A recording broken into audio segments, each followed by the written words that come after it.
quand Volkswagen rachète Skoda en 1991, le constructeur tchèque est vraiment moribond.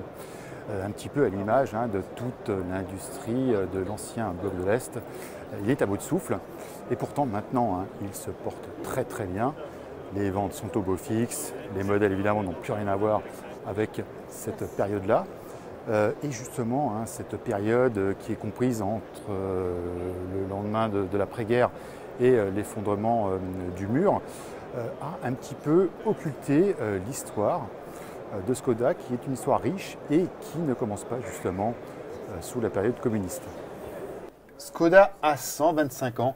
Enfin, pas tout à fait, parce que si le constructeur communique sur cet âge, la réalité est un peu différente. En effet, en 1925, Skoda, qui était un énorme groupe industriel, rachète la marque Lorin et Clement, créée, elle, en 1895. Mais bon, passons sur ce raccourci historique. Ce n'est pas la première fois que Skoda est présent à Retro 8, c'est donc un retour que fait la marque tchèque. On parlait justement de Lorin et Clement, et bien voilà l'un des modèles exposés qui date de 1908. Après avoir fabriqué des vélos, Václav Lorin et Václav Clement se lancent dans la construction automobile en 1905. Cette BSC de 1908 provient du musée Skoda où elle a été entièrement restaurée.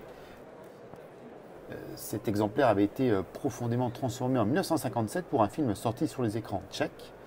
Et BSC, il faut savoir, c'est la version sportive entre guillemets de la BS, puisque son moteur 1,4 est poussé, tenez-vous bien, de 10 à 12 chevaux. Et c'est le seul exemplaire survivant sur les 12 produits.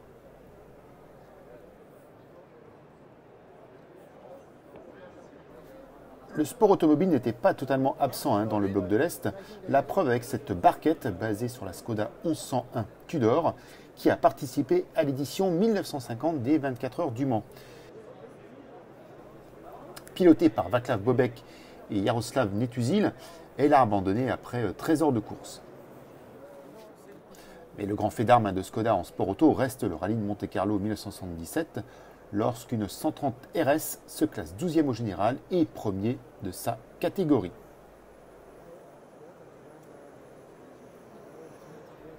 Octavia, un nom bien connu maintenant dans la gamme de Skoda, mais ce modèle remonte en fait à 1959. Le nom est tiré du latin et signifie 8e. C'était en effet le 8e modèle du constructeur depuis la Seconde Guerre mondiale. Disponible en berline 2 portes comme ici, elle voit un modèle break baptisé Combi apparaître l'année suivante en 1960. En rabattant les sièges arrière, le volume du coffre atteignait quand même 1050 litres, pas mal. La berline est produite jusqu'en 1964 et le break jusqu'en 1971. Et au total, 360 000 Octavia ont été fabriqués. En 1996, Skoda, alors passé dans le giron de Volkswagen, ressuscite ce blason en 1996.